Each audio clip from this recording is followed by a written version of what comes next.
Welcome to this Walk Talk podcast. I'm Matt Smith. And I am Bruce Thompson.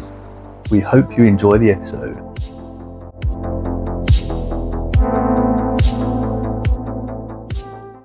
Well, welcome to another episode of Warp Talk.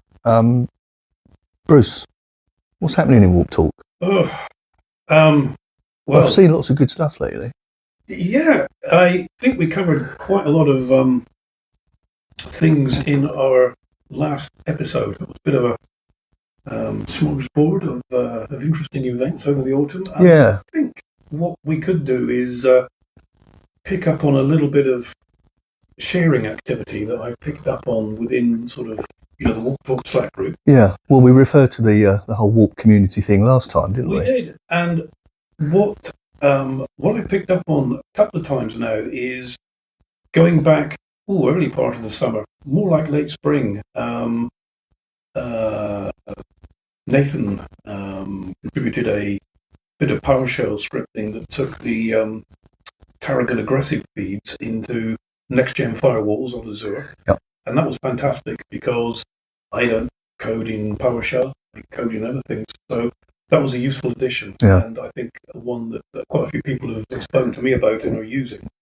And I saw just the other day that Kai shared a KQL script that you don't need Sentinel for. You can just run this bit of KQL and it looks for passwords in OneDrive. I don't know if you spotted it, but there was a bit of a conversation sort of picked up with James, and also did I see Mark getting involved as well? Yeah. And a bit of fine tuning going on. But I've got to say, I like all this. This is good stuff. That's what it's all about. Yeah. I think where it gets good is exactly what we were talking about. I think in the last episode is, this is our, secret weapon. Really, against the adversaries out there.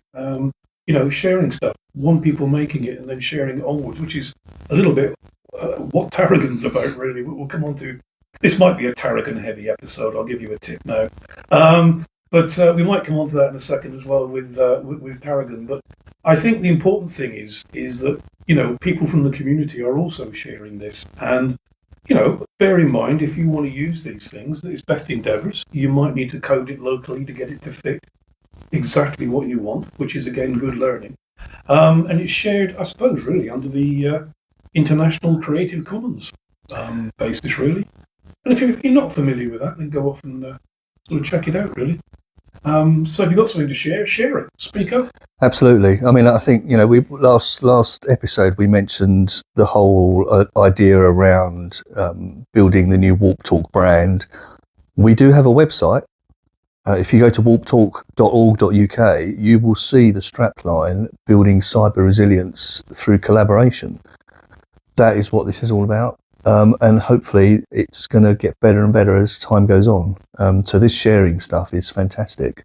There's some really good stuff going on, isn't there? There is, and it is exactly what warps are about, I think, really. And I think whilst there is the sharing, and certainly there's the best endeavours and Creative Commons around sort of code, sharing code and stuff and techniques. I think the other thing also is just to remember that warps do operate under Chatham House rules. And I think that's quite an important thing. If you're not familiar with that, then please go and check it out. And I think that's another critical component, because I remember at a very early warp meeting way back in must have been, dare I say, 2004, 2005, when we were still working out how warps kind of worked. I remember sharing something that happened in the council that I was working in and being concerned that people from other councils may go back to their organisation and tell their chief exec, and their chief exec suddenly have a word with my chief exec that we'd had all these technical problems. And I think at the time it felt like I'd taken a bit of a risk in sharing that information. But no one got back to my chief exec and everything was good. And really that has crystallised into the whole sort of Chatham House thing where, it becomes non-attributable. So something has happened. but you're not going to say where it happened or who said it or when. And I think that is again another key strength. Yeah. And also, I've heard a few people saying that they would have loved to have seen the last session at the Northern Warp event. Yes, yeah. That one was not available online exactly for that reason. So next time, jump in your car, train, plane, bicycle, whatever it is. Didn't someone bicycle to the Northern Warp? I think they might have done. They might have done, yeah. Yeah. You know who you are. Well done. So we're seeing a lot of the sharing, and it is, sharing within a safe environment. I think this is something that, again, I've heard, various people talking about, and it is exactly that. Back to the whole trust thing again. Back to the trust thing. Now, can we trust you guys out there to like and subscribe? There's a question. Do it. You want to. Yeah, it just helps. Not that we're trying to, we're not trying to get into the poddy top 10, anything like that. It just kind of helps. I think we're a bit too niche for that. I think we probably are. And thanks to all of you good people out there who spend the time to watch this or to listen on Spotify. It's a nice way of keeping up with people. And also, there's things that we talk about on here that, we kind of don't get to talk about on the Slack space because it's just too wordy, isn't it? Tarragon. Let's deal with some questions. At the Northern Warp event, somebody asked me why it was called Tarragon and did I have anything else like chives? And I pointed out that... It sounds like a disease. Oh, no, chives are good. So, yes, before knapweed, before Tarragon was knapweed, and I'll touch on that in a second.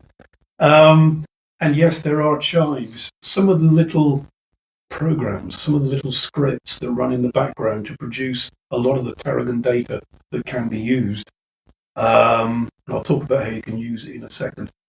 Those very small programs, I call them chives, because a bit like a single chive, if you've ever grown chives or had, chives with your salad or something, it's a small, insignificant thing. And so are some of the individual scripts that build out the entire sort of Tarragon collective of what sort of Tarragon is.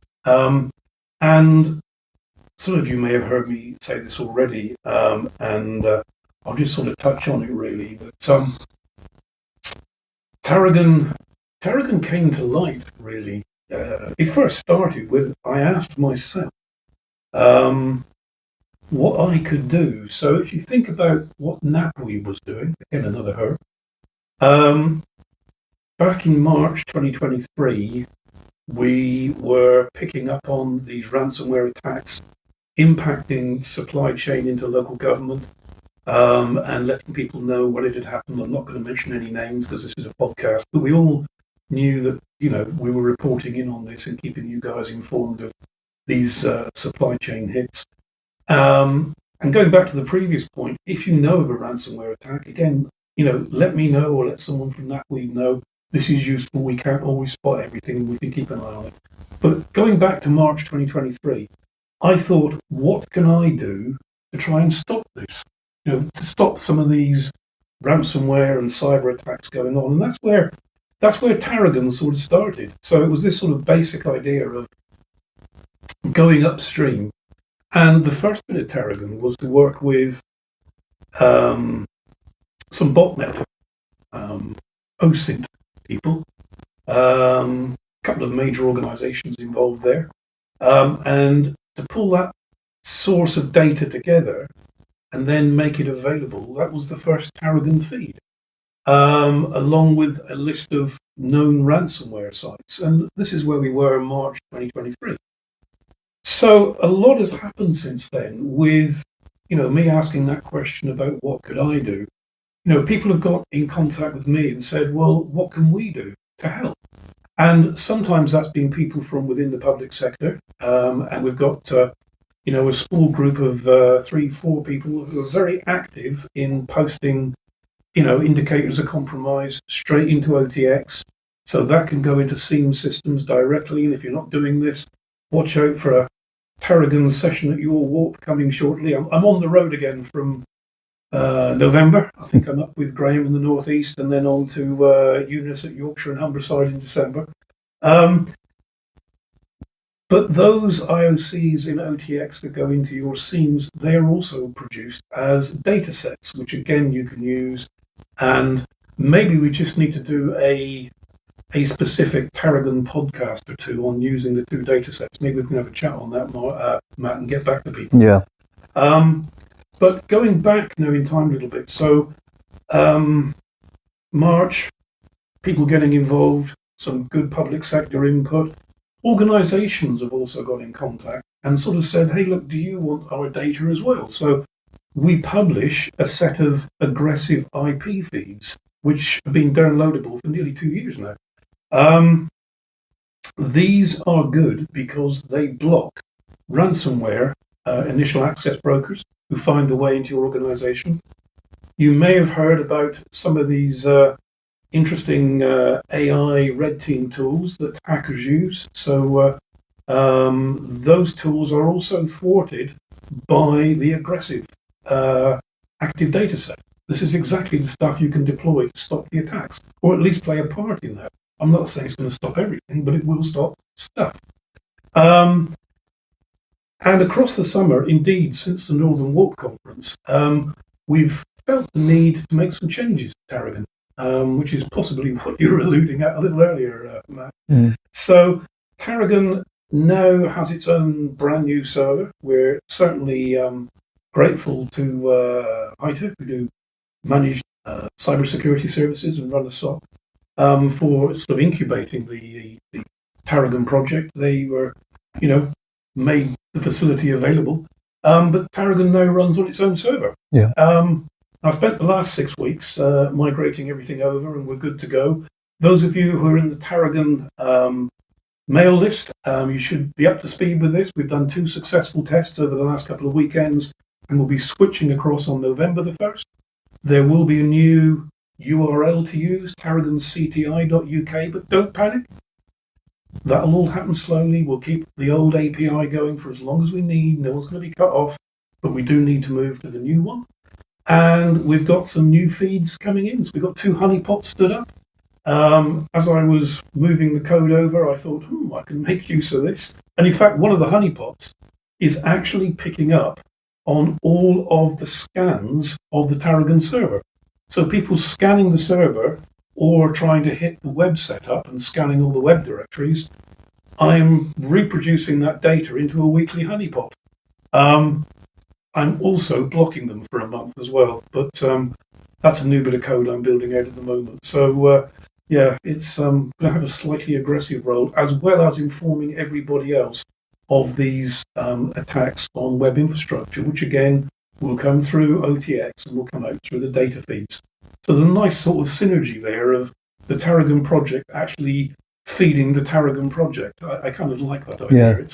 It's sort of it's looking after itself, isn't it? Yeah, it is. Yeah, it's all grown up now. It's got its own server. It's got some independence. Yeah, it's independently blocking the bad guys and sharing how they do it with everybody else. A bit like sharing scripts and code in Warp Talk. It's sort of self-fulfilling. It's one day it might take over the world. Who knows? And there's no AI involved.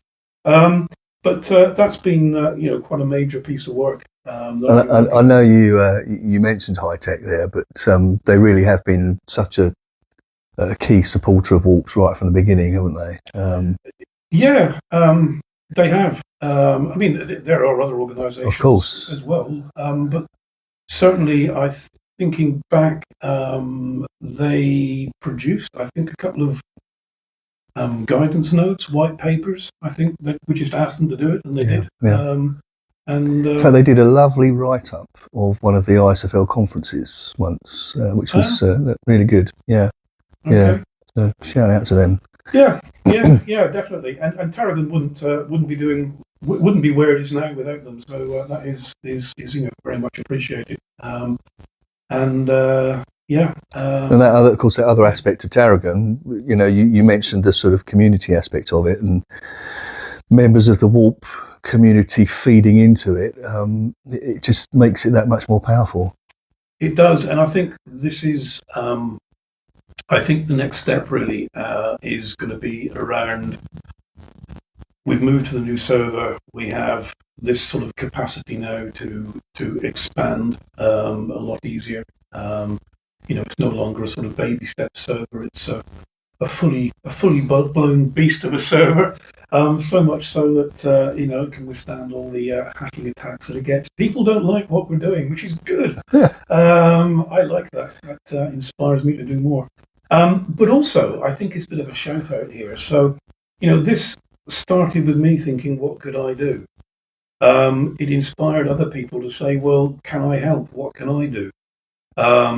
And it inspired organisations. In fact, a couple of shout outs really. It was, MISP, the malware intelligence platform, run by the Computer Incident Response Centre in Luxembourg. It was a couple of organisations that I worked with in terms of things like Z, who worked with MISP to sort of get us involved with MISP. So that was other people thinking of how can we make Tarragon better? How can we help what's going on here? And also the couple of the botnet information providers that I first started with kind of got back in contact when they reorganized themselves across the summer. And that's where the current feed is coming from for that. It's people we've worked with for quite a long time. So there is this high quality data sets flowing into Tarragon, which is pretty unique. And there's the unique data set of people providing IOCs within the UK public sector. That is unique. If people want to get involved with that, then give me a shout. Now, let me put two things together. If you are contributing regularly to Tarragon, then in return, I can offer you a login to MISP. So you haven't got to set up your own MISP server. You haven't got to do all of those things. You can log directly into the big MISP, and you can use it for your own personal development.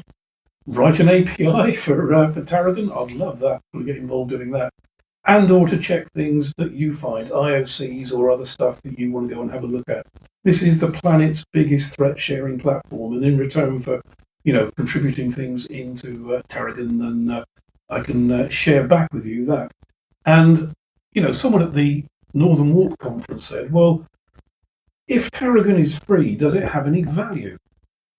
And I said, well, that's an interesting question, because it presupposes that the kind of value-based economy is lovely. We all know what it is. It works well. There can be criticisms.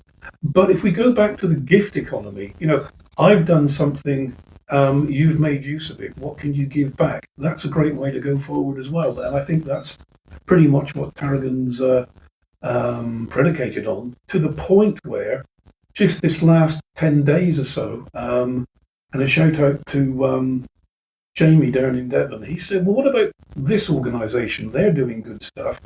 So I got in contact with this good organisation that are called ClickFix. I emailed we're going to have to email him to let him know. I emailed the lovely Carson who set up ClickFix, and he's been looking at how credentials and other data that is held in memory is stolen when you use the capture process, and is producing a list of domains that are infected and will carry out that kind of attack.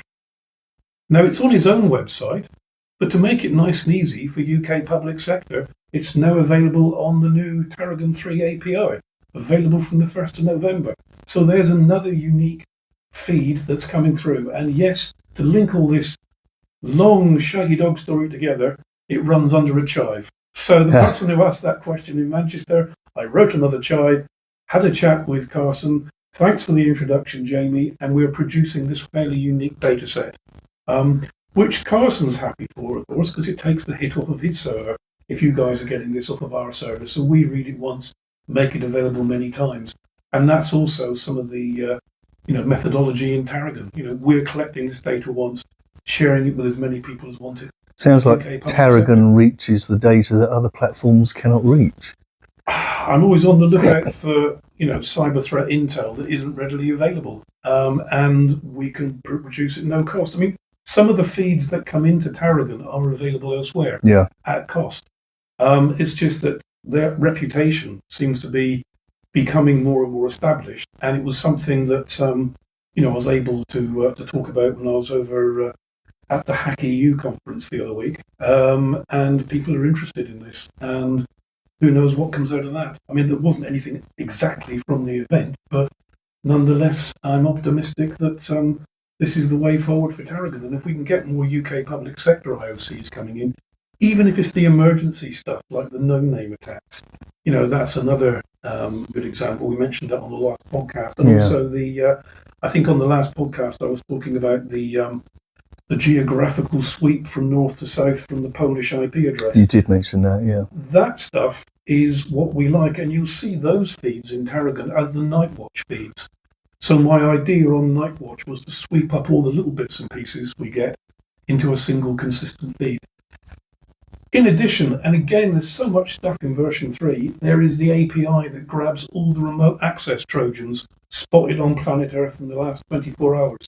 That data set is also available and can be ingested straight into your scene. So if any of your endpoints are engaging with any of these rats, as they're called, that data's out there as well. So consolidation now, I think. And, if people want to join the the Tarragoons, the collectors of IOCs, that'll be good. And I think we're also having a chat with a couple of sponsors, Matt.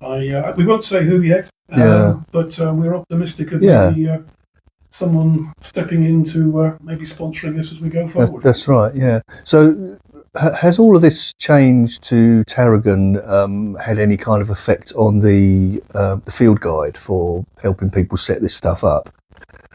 URLs and things like that? Yeah, it's a good question. Very good question. And one I should have mentioned, really. So, yes, there will be a new field manual. The new field manual is written.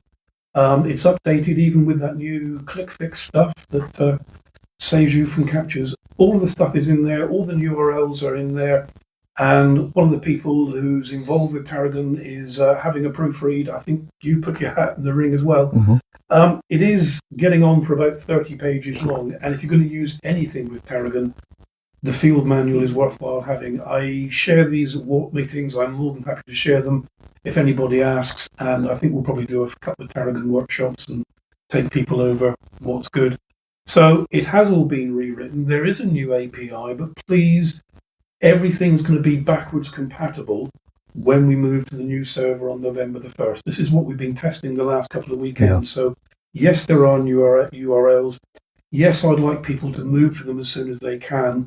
But I appreciate there's more important stuff. There's cab changes. There's the lead into Christmas. There's the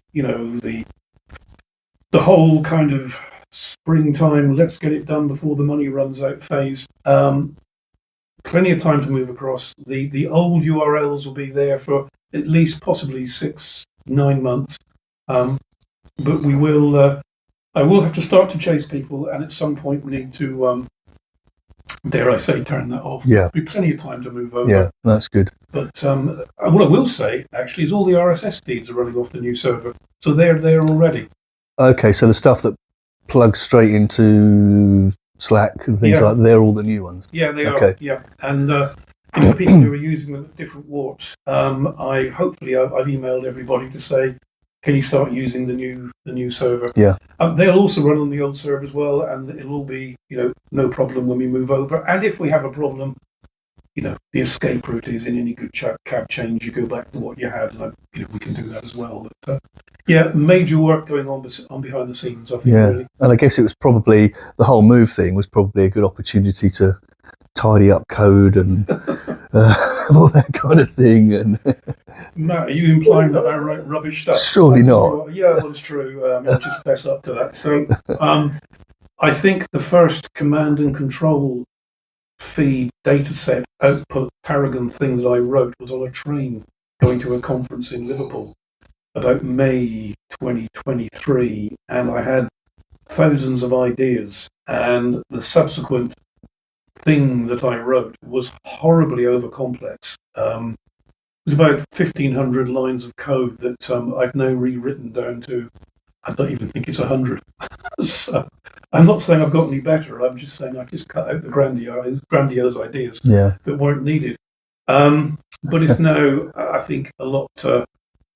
It's actually, because there is more of it, it's been able to say, well, this fits in with that, and there's lots of sort of subdirectories, and it's really neat. And I've also reduced it all down to Bash because it was a mixture of Python and Bash. And I've opted to go with Bash because whilst, Python's quite doable and quite well known as a language, and maybe I kind of like it, I thought Bash was a nice Linuxy, Unixy kind of base code set that many people might have ancient skills that they knew once upon a time in. So a couple of things that were in Python, I've rewritten in Bash, and everything is now running on Bash.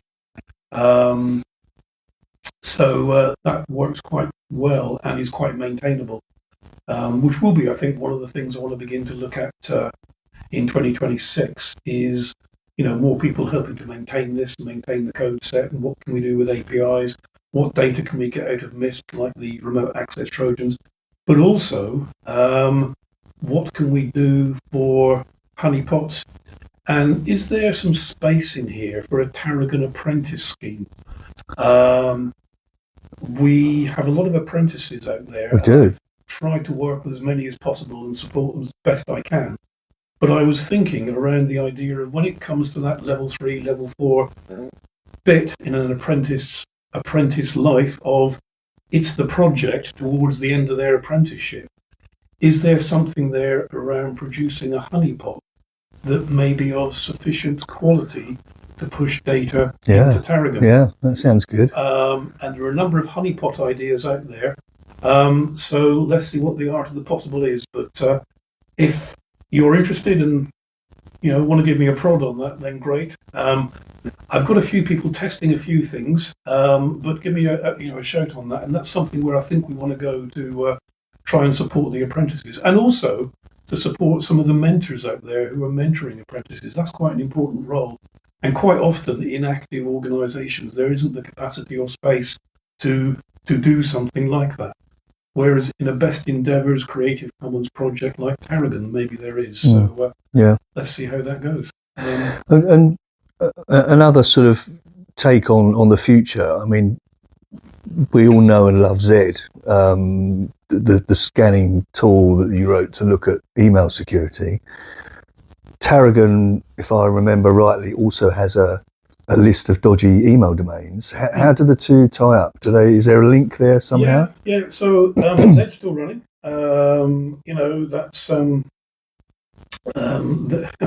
that gets by on a shoestring and a half. But what it does is it produces the DNS and TLS data and everything else for organisations who want it. It also supports the CTAG-based work, CTAG by a service from it, which supports the work that you do, Matt, so that the lists that you produce for all the warps are driven through Zed. It also then looks at its files and produces a couple of smaller files for Tarragon. I see. So it reads across some data that says, here are the data sets you might want to use. One of those is a list of domains that is just a big long list of domains that don't send particularly good email, but do work with the public sector. It's a bit large. I would use it more for research rather than blocking. I wouldn't go and use that as a block list. But it also produces the CSV data for the supplier list that's in the RAG report. And that's there just in case people want that between RAG reports being published. But that data is also available as well. Yeah. It's it just seemed easy to access, and it's there on that basis. That makes sense. And also Tarragon hosts the Z to the Max sort of API interface. That's been used by NHS up in the north. And I think a couple of councils, So this is something that Alan and his NHS team have developed. So it sort of distributes that data as well. Yeah. I think there are a couple of councils using it. So, so this is all on the new Tarragon server. And again, those URLs won't change in the short term. But if people are interested in that Z to the Max, how do they find out more about that? if you're in the Northern Warp, speak to Alan. You know who Alan is. I think he's still the chair.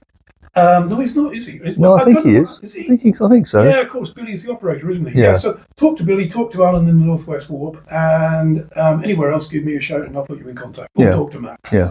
We all know who Alan is. Lots of people know who Alan is. Alan's a good guy. Yeah. Anything else? No, I think that's probably it. Sorry, it's been a bit Tarragon heavy, but you know, it's lots of stuff going on. Yeah, And, well, that's the thing, isn't it? There's been so much happening with Tarragon. It feels good to let people know what's going on, especially with the move. Shall I just praise you some of the things to watch out for? Yeah. New URLs, you don't have to change yet. There is backwards compatibility. Yes, there is a new field manual. Yes, I'm at the Northeast Warp in November. Yes, I'm at the Yorkshire and Humberside Warp in December. Yes, if you want me to come to your warp, I'm more than happy to come along.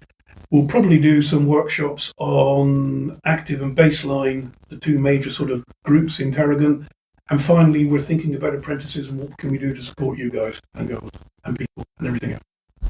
And with that, let's wind it up. We'll see you in the next one. Cheers. Cheerio. Bye. I also noticed I couldn't see your microphone. Where is it? Oh, it's on my other shirt.